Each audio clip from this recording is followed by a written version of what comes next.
everyone, and welcome back to the Target Smart podcast. I'm Anthony Sanfilippo, joined, as always, by your trusty host, Albert Morales. Albert, good to have you back.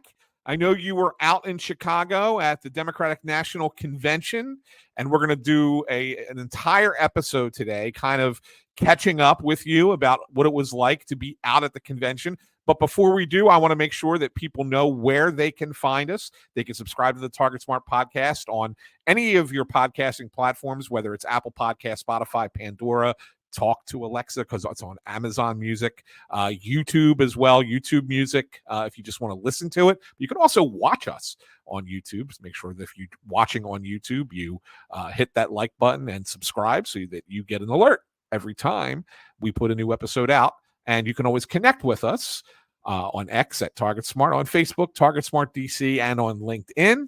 And if you want to email the podcast, please do at the Target Smart podcast at targetsmart.com.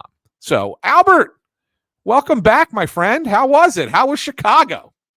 My kind of town, in the words of Sinatra. I finally, Anthony, after all these years, and anyone who knows me knows how much I enjoy a good steak. But I have to give a shout out to the good people at Chicago Steak or Chicago Cut Steakhouse. It was divine. It was a one day I splurged because you're on your feet all day from morning way into the early morning hours. But they really took care of us there. And wow, just great food. But convention. I mean, to be there is one thing. I don't know that television did it any justice. You hear that a lot when you see sporting events, whether it's the Masters or, name the venue, you have to kind of be there to enjoy it. But it really felt, to me anyway, similar to 2008 when then candidate Obama and Biden took the stage at the Broncos Stadium in Denver and just lit up the place. It was that kind of vibe. People were excited. You could feel it in the air. And it wasn't until this week when we started seeing, I think Gallup released one of their first polls for the presidential cycle showing the enthusiasm gap. And the enthusiasm level for Democrats or Kamala Harris voters is up there with 2008. Unfortunately for Trump Vance, they're not even at John McCain levels in terms of their enthusiasm. And this is, of course, coming on right after convention. But, there are so many data points now that you can look to, and I'm not even paying attention to polling anymore. But back to convention, the first night, it was electrifying. I like that they put President Biden up there on Monday to sort of open it up. I think he did a fine job at cementing his legacy, talking about all of his accomplishments from the infrastructure deal. We heard for 4 years, this is infrastructure week. This is infrastructure week from Trump. He could never get the ball across even the 50-yard line, let alone, to the across the finish line. And just to see him there in his element, sort of map out all of his accomplishments and passing the torch on to Vice President Harris was a beautiful moment. Yeah, I'm sure it wasn't easy for him, but he got it done, and it was. You saw it. Being there is yeah. Don't get me wrong. I saw it. I hope enough of America saw it. It was so late, Albert. It was so late, but get this, Anthony. If you looked at the ratings and Nielsen ratings, we still overperformed the RNC night after night after night after night. I think they understood after Monday that, hey, we went a little bit too long, and they realigned for Tuesday, Wednesday, Thursday. I think who's that singer from South Carolina that got bumped? Very popular, sort of folksy guy. James Taylor. James Taylor. Yes. He was. He got bumped, and I think a couple of other members of Congress got bumped, but they lived, and so there was definitely a realignment Monday. Yeah, well, I will say, just from watching on TV, Tuesday, Wednesday, and Thursday seemed much more tight, much more ready to go. It was like I do some directing in theater, and the Monday night to me seemed almost like a dress rehearsal performance where things are just like, oh, this is going on too long. Oh my God, we should have done this. We should have done that. And then Tuesday, Wednesday, and Thursday were like, boom, boom, boom, like on point and really good. So that's how it seemed like to me on TV. But yeah, I mean, you were there in person. I guess it had to be really exciting. The cool thing for me was everybody with the Joe signs. We love Joe, and just seeing that go on for as long as it did, the embrace with his daughter on stage, all that stuff was really cool, and I think really hits home in America. Yeah, but back to Target Smart's role there was really amplified. We had a strong team there. Our sales team was there, in addition to, of course, our fearless leader Tom Bonnier, who was making his rounds with the media. But we had quite the presence there. I think anyone who was running a campaign of any sort got approached by someone within our team pushing the media buying platform and all of our other services. So it was a win-win for, from a business perspective on part of Target Smart, but also, it was a great night just for Democrats, a great week. And I'll say this, Albert, as someone who's been, and I've been to a convention before, as a member of the media, which I want you to talk about your experience because you got to sit in with the media. You were kind of there you had a press credential as part of your time there, and so I want you to kind of share your firsthand experience with that. But I did the one here in Philly, and I remember it's just one giant party. Right. And I mean, everybody knows what the purpose behind it is, right? And to generate the enthusiasm and the excitement for the election. And that's great. But it's a good time, right? It's a party atmosphere there from the big minute you get there till the minute you leave. Yeah. You just brought back a memory from 2004. I was a 20-something-year-old staffer, staffing Governor Bill Richardson, who was the chairman of the convention at the time. And I'll never forget, one night he was up there with, I was trying to stay awake. He was, holding court with Governor Ed Rendell from Pennsylvania, a couple of other of his tight buddies that were there having their cigars and their libation of choice. This went on until 3 a.m., Anthony. And Yeah. I'm there with the trooper. The trooper is like, "You don't do this very often with him, do you?" I'm like, "No, I don't." He said, "Well, yeah, this is par for the course." I said, "Yes, well, I'm going to sleep in tomorrow morning." He said, "No, you're not. I don't know if you saw the latest schedule, but he's speaking at a 7 a.m. breakfast." Are you kidding me? And sure enough, got up and went over to his hotel, and he came out like as if nothing. As if he'd been in bed since 9 p.m. or something. Work but hard, party harder. Yeah, I mean, but these are guys who did this day in, day out for a long time, and some of them are still doing so. Unfortunately, we lost Governor Richardson last year, and he was missed. I had a number of folks approach me, sharing their stories with him. But it is a big party. You can either make it into a party for yourself, or you could get things done. And we chose to just try to get under any camera or before any reporter that we could while we were there. You talk about the many venues that were there in terms of the press, everyone from, CNN, NBC, Fox, international outlets. I had a number of reporters pull me aside speaking different languages just to see if I spoke their language, wanting an interview. I'm like, "I'm sorry, I don't." But yeah. We went on. But it was great. You could never get every single person inside that venue. I think it holds 18,000. We put 20,000 people in there once you included the suites and the overflow and everything else. But there were still people that would have loved to have gotten in there, and it's a chance of a lifetime to be on that floor convention. Less than 0.00001% of Democrats ever get that privilege.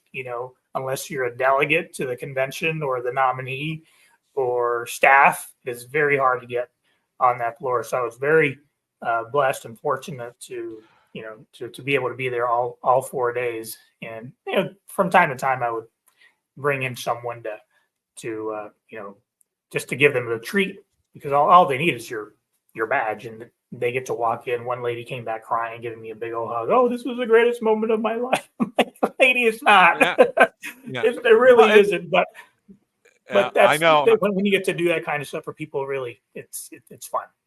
Yeah, it's great. It's great, and it's great that you kind of you get them that much closer to celebrity, right? I mean, that's really what they're kind of looking for.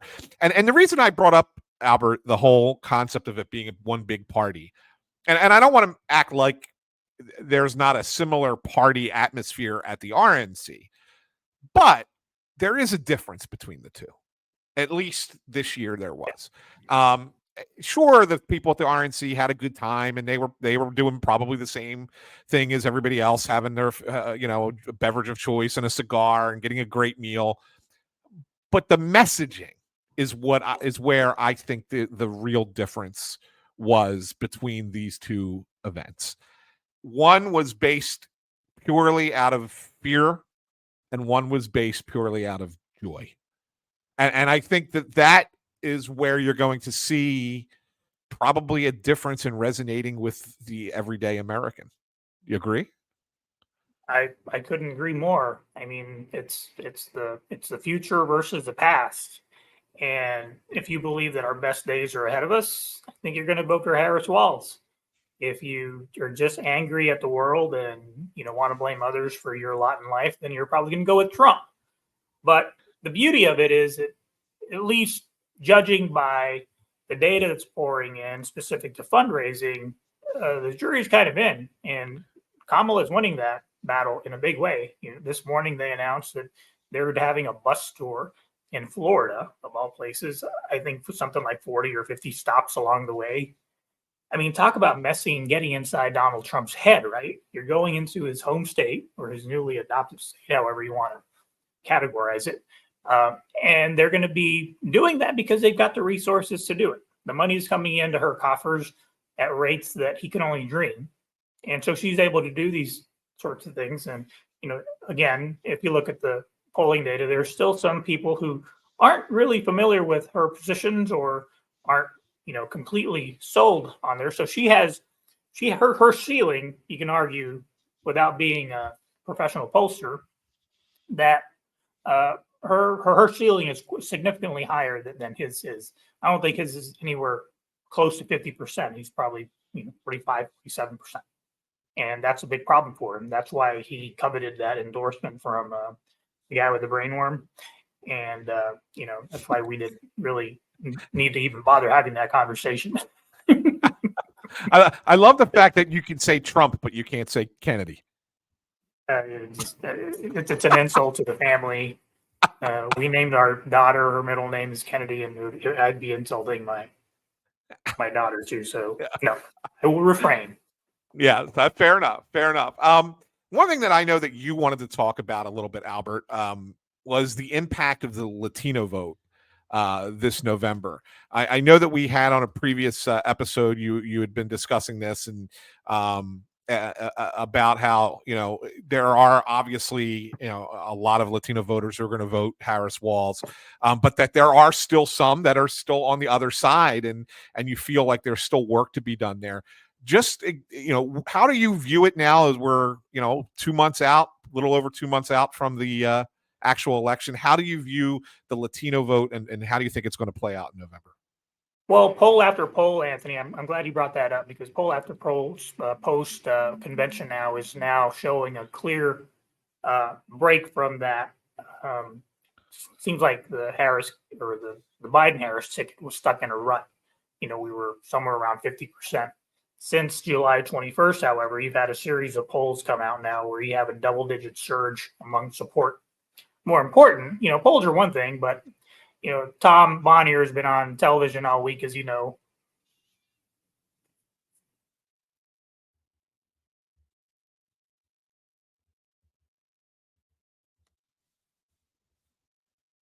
So there are data points, there are surveys that we can point to where we see that double-digit increase in support level amongst Hispanic voters, even men. But then there are the voter registration data points that keep coming in. This morning, the latest one came out of Nevada. Now, a month ago, Anthony, we all know that Nevada was kind of out of reach. We were trying to figure out what that path was without Nevada and even Arizona, because Trump had such a strong and solid lead. But this morning, we finally got the report in. Hispanic women in particular, have been registering at a 300% since when compared to 2020. So there's been this huge surge. But that's not only specific to Nevada. These are other states that we've been monitoring across the country, and we're going to continue to study that as we get closer. But that is clearly a direct result of Harris ascending her censure to the actual nominee. And, we talk about enthusiasm all the time. That enthusiasm gap has all but been erased. It is closer now to 2008 levels versus 2020 or 2016. So that's worth celebrating, but we can't take our foot off the gas pedal, right? Latinos are no different than any swing voter. I always tell people that, you can't think of Hispanics as base voters. We just simply aren't. Base voters are limited to African American vote. That's Democratic base. They vote 90% Democrat year in, year out. Some in the enviro space, some of our more left of center voters as well. But Latinos, you have to show them, prove to them that you have their best interests at heart, that you're going to do something about strengthening public education, our infrastructure, job creation, and throw in a little bit of faith messaging from time to time, especially as you get into that Bible Belt of the South that runs through Arizona, New Mexico, even parts of Texas, and all the way down to Florida.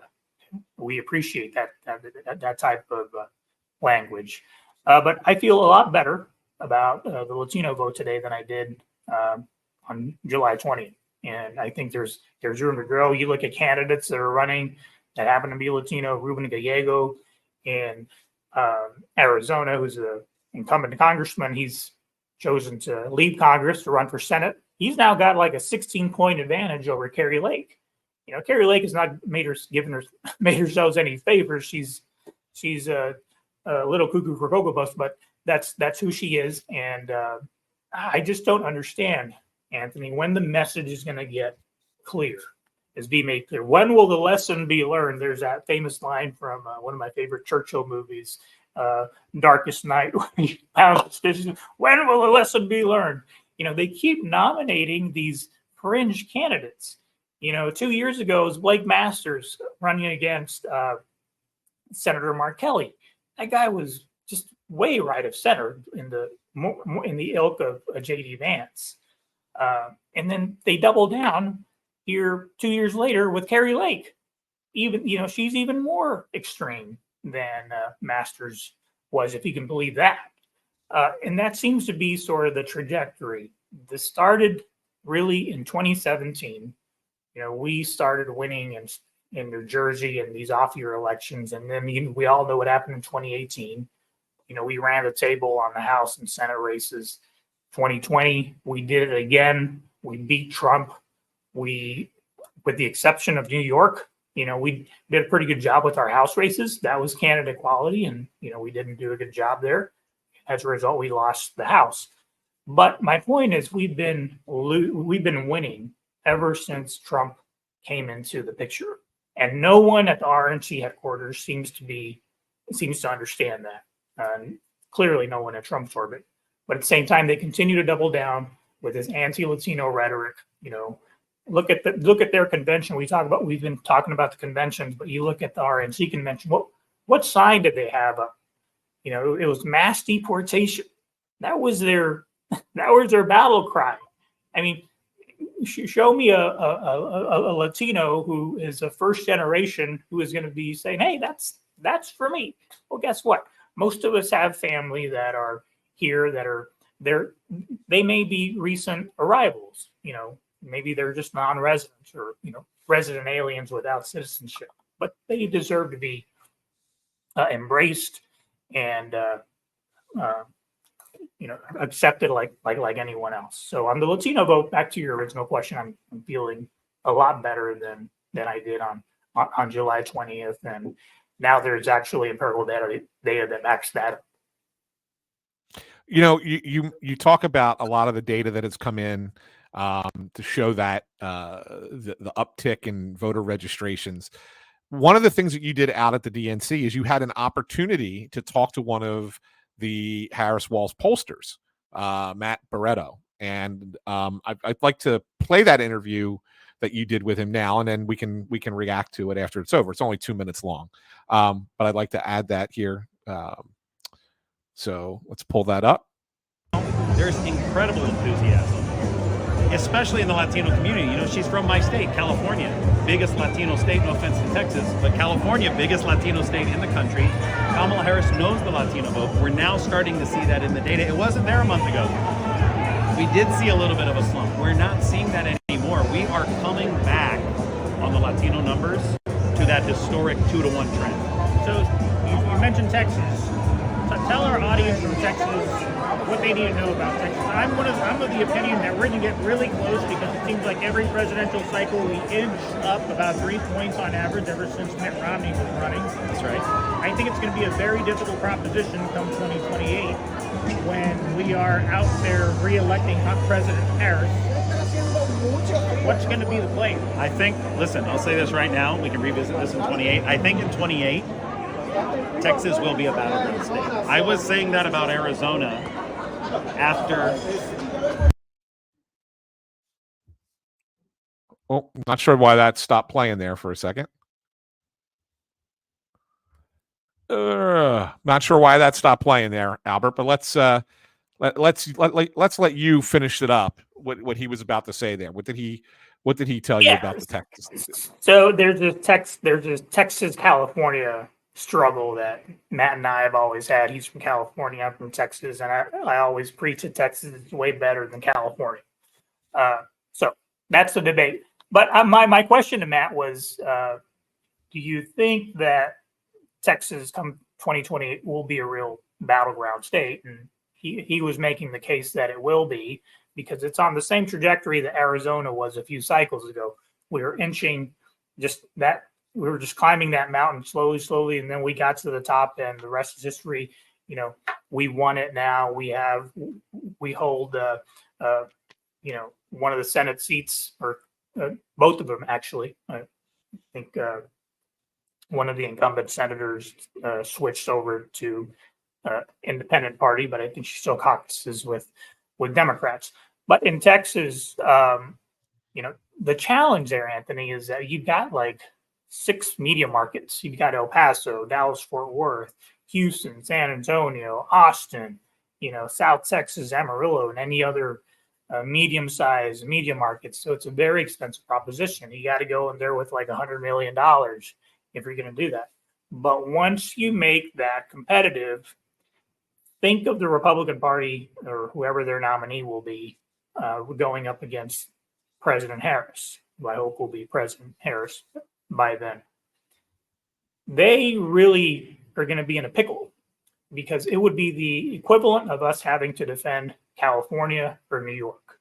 Once Texas is off the map for them, talk about being in the political wilderness for perhaps generations if they don't get their act together. But it doesn't seem like they have any willingness to even think about remotely moderating their tone towards the human race. They're just that negative. So that's and who knows what's going to happen in November, right, Anthony? I'm of the mind that we talk about abortion rights a lot on this program because we all have women in our lives that are feeling threatened by that issue. But today, and you saw this at convention, 1 in 3 women in this country have been relegated to second-class citizenship because they can no longer get access to an abortion, regardless of whether or not that woman's life is at stake. I happen to know women in in my space, family and friends that have had to make that tough decision. And it was a life or death decision. Luckily, they had the resources to get out and have that procedure done. But for so many, it is not an option. And think of that minor. We all hear, we were all familiar with that story of the young girl in Kentucky that was so present in Governor Beshear's reelection campaign that got him over the hump. I mean, he won on that issue, Anthony, by in unbelievable margins, like double-digit margins on that issue in red Kentucky. So I don't think that we should automatically write off Texas even for November, given how potent that issue is. And we even had, one of the speakers that had to go through that awful experience, speak at convention. I think you probably saw her. I think it was Thursday night. So, but getting back to Matt's point, I think the long-term game for us politically, once you include Texas in that mix, the future looks really bright for Democrats. If you're a Republican right now, and you're going to have a very long walk in the wilderness should you lose come November, because it only gets harder come 2028. Because once you're having to compete in Texas, it's different, and then you got redistricting come up. We have to take back the legislature in Texas in order to have, and the governorship in order to have fair lines drawn out, because it's a process that is unlike some states where you have independent redistricting commissions. Texas is one of those states where the legislature draws up the maps. Hence, you have these gerrymandered, not only state house districts, but congressional districts. And that's why we are in the position that we are. It's a Democratic state. If you really think about it, you look at Houston, you look at all the major urban areas, they vote overwhelmingly Democratic, but statewide is a different story. And what's going on in rural Texas right now with the issue of vouchers that the governor is trying to shove down their throats is only dividing them even more. So I'd rather be us than them. I say that a lot, but I really mean it as it relates to Texas.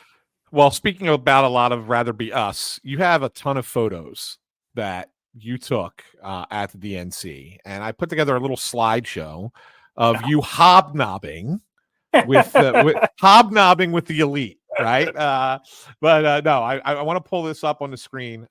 Sorry if you're going to see my full screen for just a second before I pop this in there. Let's go full screen here. There we go. Is that full screen now, Albert? You see that? Yes. That's Albert you and Caitlin Collins. Yes, you and Caitlin Collins, CNN anchor. Did you just run into her on the floor? How did this photo come to be? Yeah, she was there on the floor. I was walking the floor, making my rounds, talking to reporters that I knew from my work. And she couldn't have been any nicer. She said hi, and I said hi. I said, "Hey, do you do selfies?" She said, "Of course I do." And I told her, every night, my wife and I, you are the one program that we do not miss. And she just tickled pink. She's from Alabama. My wife's from Alabama. And you say I was hobnobbing. I was thinking last night, if I was shoveling horse manure, we live on a farm and I'm having to clean out the stables. I'm thinking, man, a week ago, I was just living it up, and look at what I'm doing now. That's great. That's great. No, she couldn't have been any nicer. That's awesome. Here's Olivia Giuliana, who was one of the convention speakers.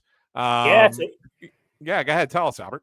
No, she's just a breath of fresh air. She's one of these influencers now. Anthony, I was admitted to the DNC as an influencer because of our podcast. And we were one of 200. We were the only, I think, company that had that access to said group. And she was one of the many talented young people who were, I'm convinced, her generation, they're going to change the world. Everyone talks about how gun violence is going to be with us forever. No, it's not. People like Olivia and her generation, they're going to amend the Constitution, and we're going to get rid of these problems that have been plaguing us for for decades now. She was just a breath of fresh air. She's more in the reproductive freedom movement, but she tackles a lot, especially gun violence, because she happens to be from Texas, and she was just a delight. We're gonna hopefully have her on the podcast here soon too, so she can educate us on what's going on in Texas. That's fantastic. John Russell, West Virginia, also a convention speaker. Yeah, he was not expected to speak, and I talked to him about that after he spoke, and he was just, he was very happy. He was very excited. He is a self-described, blue collar son of West Virginia, very much into the labor movement.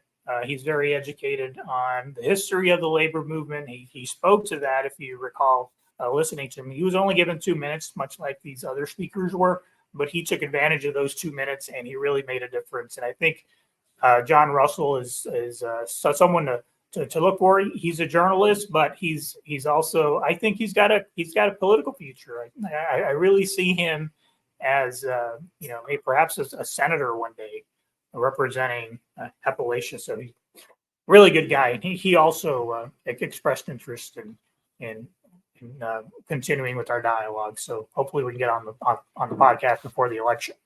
That's great. That's great. This is just you on the floor of the DNC. Ho hum. Just Albert on the floor. No big deal. No, I'm actually on the platform of the creators, and there was this big rift. Yeah, there was this rift with the media, right? Because they're not given a platform like the creators were. They just have their press badges, and they're able to wander about and visit with the various delegations that were there. But every day I was there reporting at 2:00 with hopes of getting my 15 minutes on the stage, and finally it came on the day of Vice President Harris's speech, our nominee. So I was able to get my 15 minutes there, and I interviewed some other folks. Hopefully we'll be able to share at some point.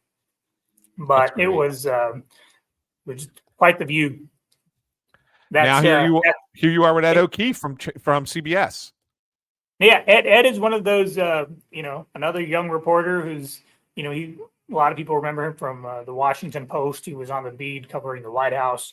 Now he's like the national political correspondent for CBS News. He's on the evening news. He's on the weekend program on Face the Nation. He does it all. And few reporters work as hard. But, it's a classic case of that's someone who loves the job. And I think whether it's him, whether it's Caitlin Collins, any of these, tier one reporters, they're good because they love what they do. And they put the time, and they do their homework, and they ask the tough questions. And Ed just happens to be one of the better reporters who doesn't pick sides. He asks those tough questions from both sides of the aisle, and that's why he is where he is today. This is a special one. Yeah. So there. How did this happen, Albert? Well, it was a chance encounter. He was. I was sitting down at my table there behind him, and I saw him walk in. And I'm of the old school, Anthony. I don't have a whole lot of pictures with politicians. I have one like with Governor Richardson, my old boss, back when I was really young, and another one with Ed Rendell. I mentioned him earlier, former governor of Pennsylvania. But I was brought up in the political school that it's never about you. If there is a principal around and there's a volunteer or someone that would benefit from that, you could make their day by getting them the picture. You pull them in there, take the picture, and you move on. But Bill Daley's one of those. He's legendary, right? He's former.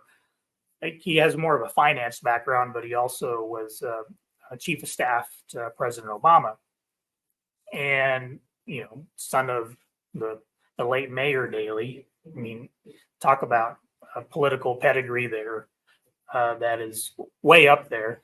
And I approached him. I said, "Listen, I'm not one to bother politicians for photos, but yep. You could do me this favor.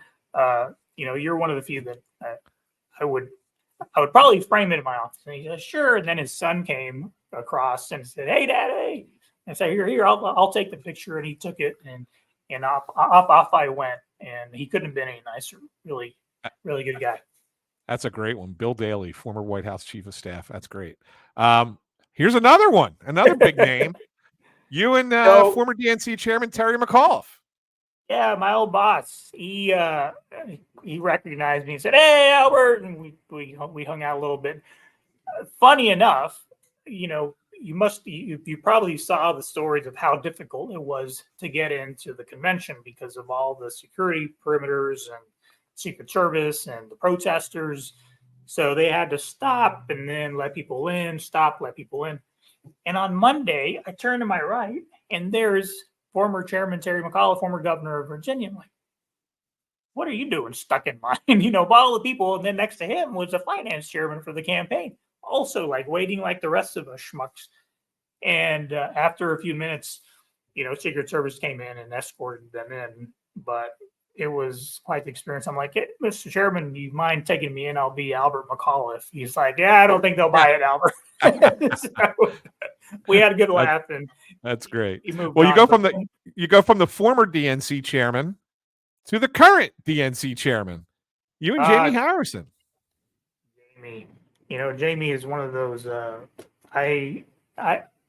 You spend enough time in this town, and you quickly realize it.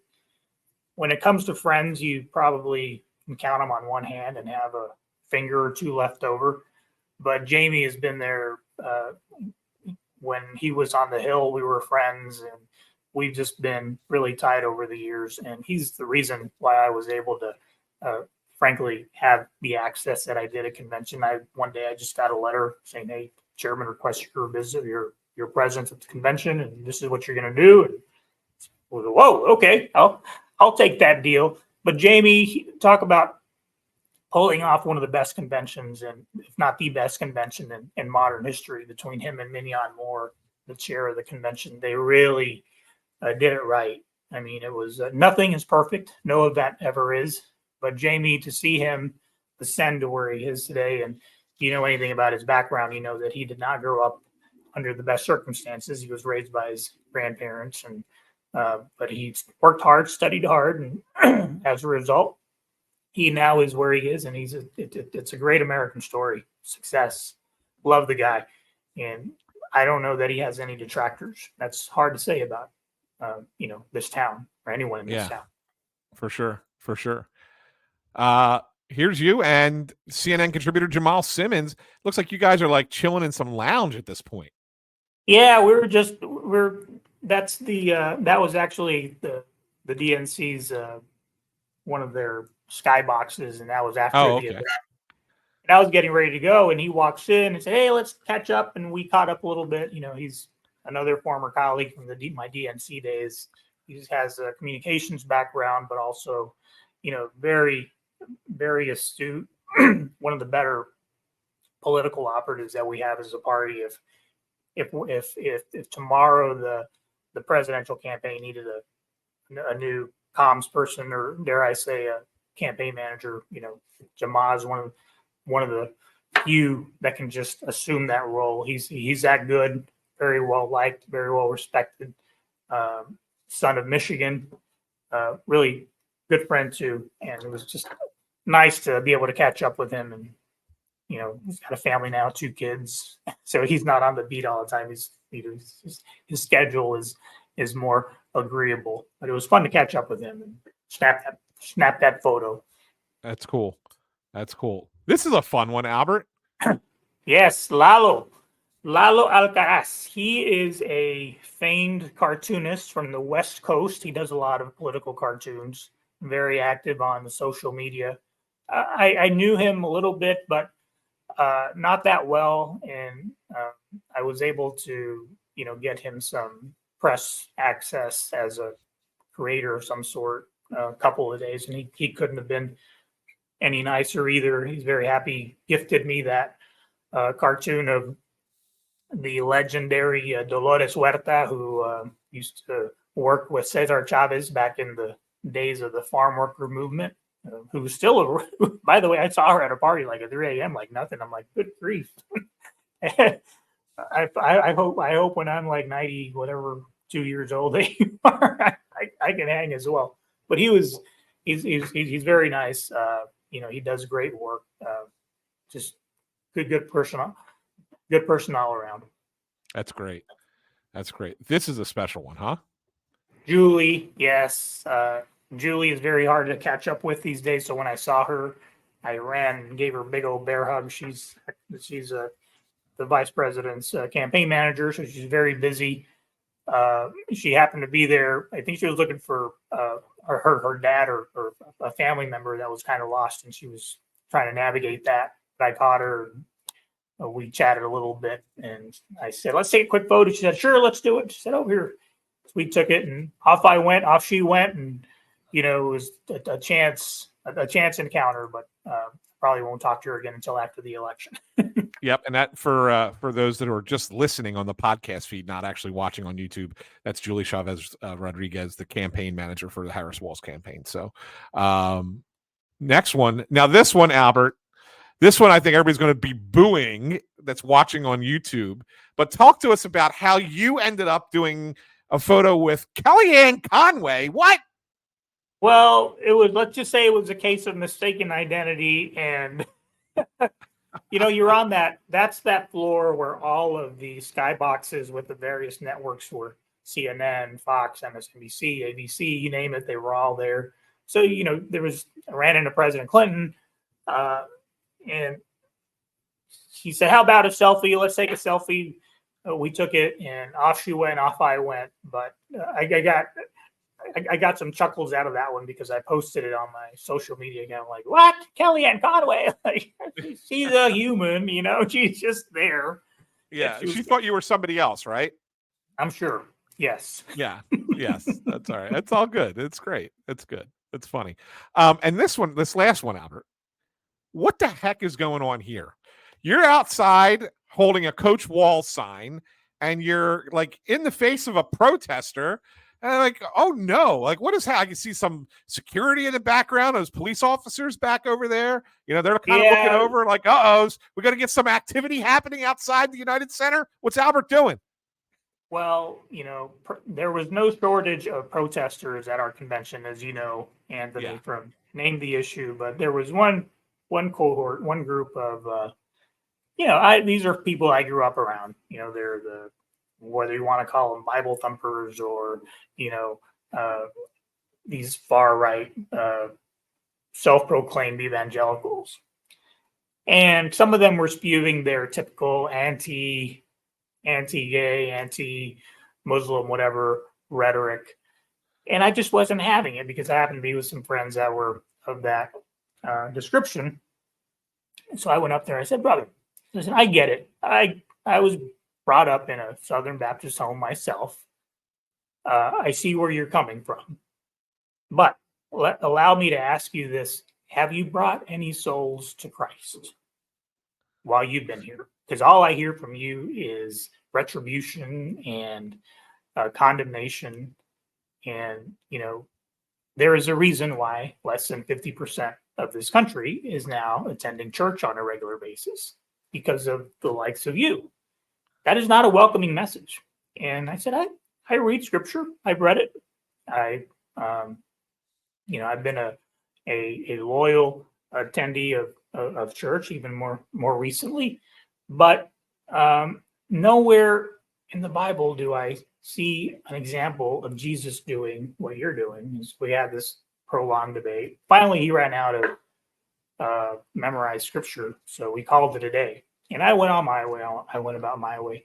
A friend happened to be walking by, Hector Sanchez. He's a president of Mi Familia Vota, which is one of the largest Latino activist organizations, advocacy organizations that's out there doing the good work in a number of states. He took the picture and he said, "Don't be so angry." So I explained it to him. I posted it with his permission, and people reacted to that in kind. That's great. Well, it seems like, Albert, you had one heck of an experience out at the DNC. Cayman only comes up every 4 years, right? You can have one of those every year, right? It'd be kind of a fun little get together. Yeah, it's kind of like the World Cup, I guess, or the Olympics. Yeah. Luckily, it's only every 4 years. It's a heavy lift. Will Rogers, one of the legendary Will Rogers, good Democrat, had a saying. He says, I am not a member of an organized political party. I am a Democrat. So imagine having organized us Democrats every year and make it look like it did on television every year. I don't think it's possible. It takes time. That's great. That's great. Well, Albert, this has been it's been a fun episode. It's been a good one. We got a lot to talk about, a lot of good stuff. Some more stuff coming up ahead, obviously, as we head into the Labor Day weekend here.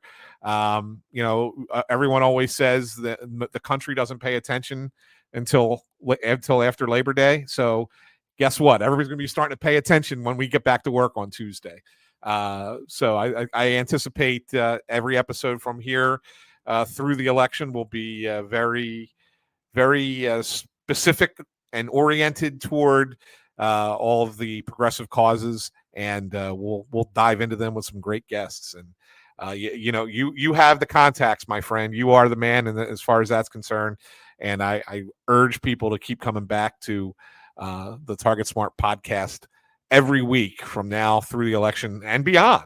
And they could do that very easily, Albert, by subscribing to the podcast on all those platforms: Apple Podcasts, Yes. Spotify, Pandora, Amazon Music, YouTube Music, or watch us live, or not live, but maybe we'll someday live, but watch us on YouTube, where you can also subscribe and hit the like button and get notified whenever we put a new episode out. And if you want to contact us here at the show, please email us at thetargetsmartpodcast@targetsmart.com.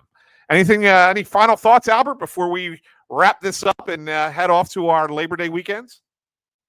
I just hope folks have a fun and safe Labor Day with these Joe Biden gasoline prices, Anthony, that are like $3 on average. Coming down, man. Coming down.